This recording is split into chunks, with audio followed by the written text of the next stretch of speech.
ओम श्री गणेशाय नमः. जय गुरुजी. शुक्राना गुरुजी. अनंतम शुक्राना गुरु महाराज.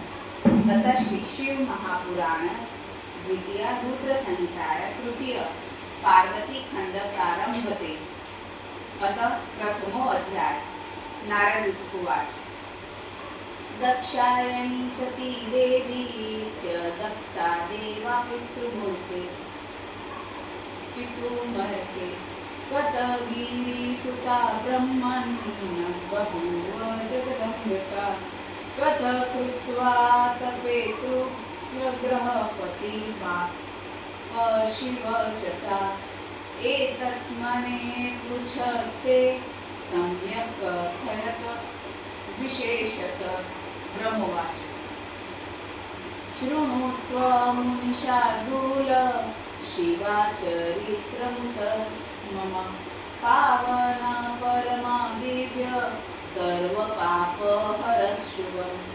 यदा दक्षायणी देवी हरेण सहिता मुदा हिमाचले श्रुति क्रीडे लीलया परमेश्वरी मतुसूतेयमिति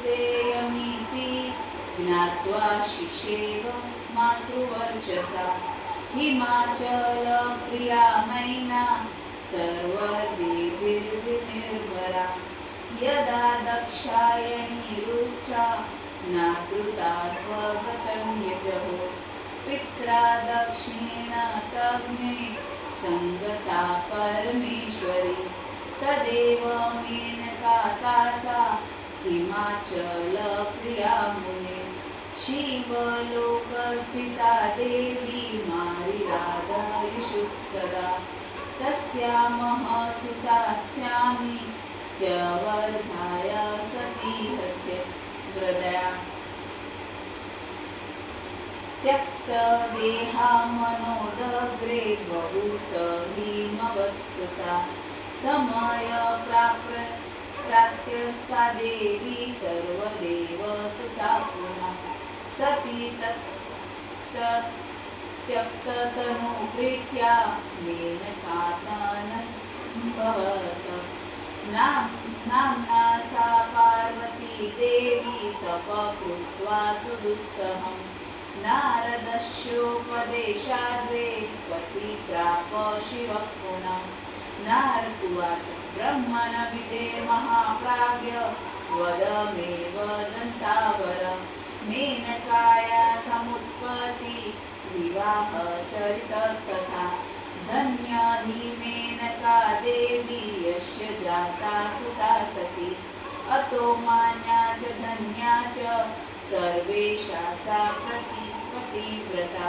शृणुत्व नारदे मुन पार्वती मातुरुद्रवं शिवाह चरित चैव पावन भक्तिवर्धनम् असत्युतरसस्यादिशि वेगिरिशो भीमवामहान् पर्वतो हि मुनिश्रेष्ठ महातेज समृद्धिभाग वैरूप्य तस्य विख्यात् जगमस्थिरभेदत वर्णयामि समासेन तस्य सूक्ष्म स्वरूपकम् पूर्वापरोतोयनिधि सुविगाह्य स्थितो ह्य नानारत्नाकरो रम्यो मानदण्ड इव क्षिते नानावृक्षसमाकीर्णे नानाशृङ्गसुचेत्रदा सिंहव्याघ्राधिप शूभि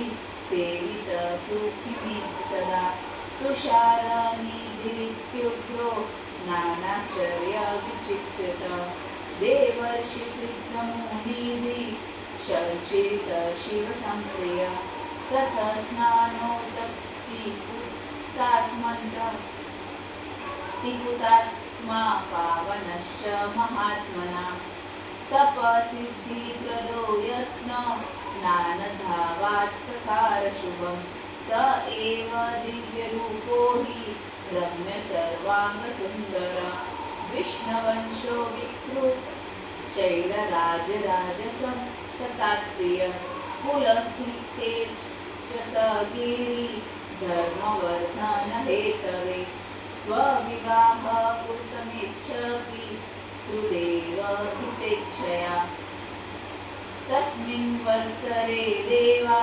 स्वार्थमाचिन्त्य कृत्स्नः ऊचु पितॄन् समागत्य दिव्यकृत्या मुनीश्वर सर्वेषु तनो वाक्य पितर प्रीतमानसा कर्तव्य तथैवाशु देवकार्ये तसो यदि नैना नाम सुतायावो ज्येष्ठमङ्गलरूपिणी ता विवाह्य चक्षुप्रीत्या किमाख्येन महिवृता एव सर्वमहालाभ सर्वेषा च भविष्यति युष्माकममराणा च दुःखहानि पदे पदे ब्रह्मवाच इत्याकर्णयामरव च कीर्तितरस्ते विमृश्य च सम्भृत्वा शापसूताना च प्रौचुकोरुमीति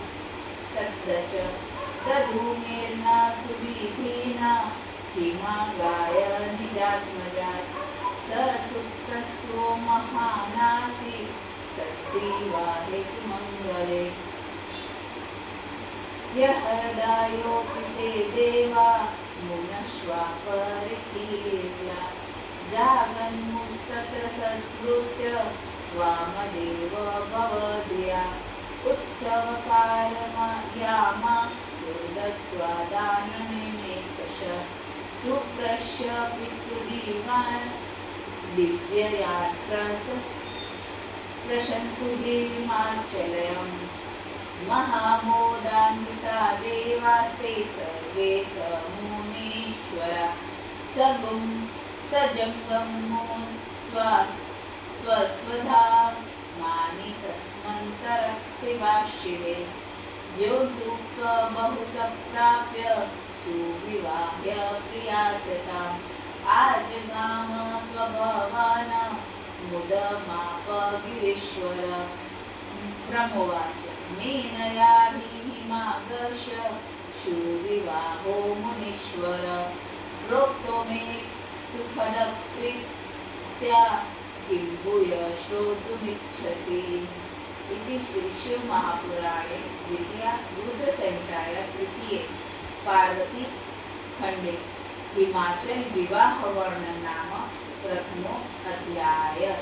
गुरु महाराज से आज्ञा लेते हुए जय गुरु जी, शुक्राना गुरु जी, अनंतम शुक्राना गुरु महाराज। ओम नमः शिवाय। शिवजी सदा सहाय। ओम नमः शिवाय। गुरुजी सदा सहाय।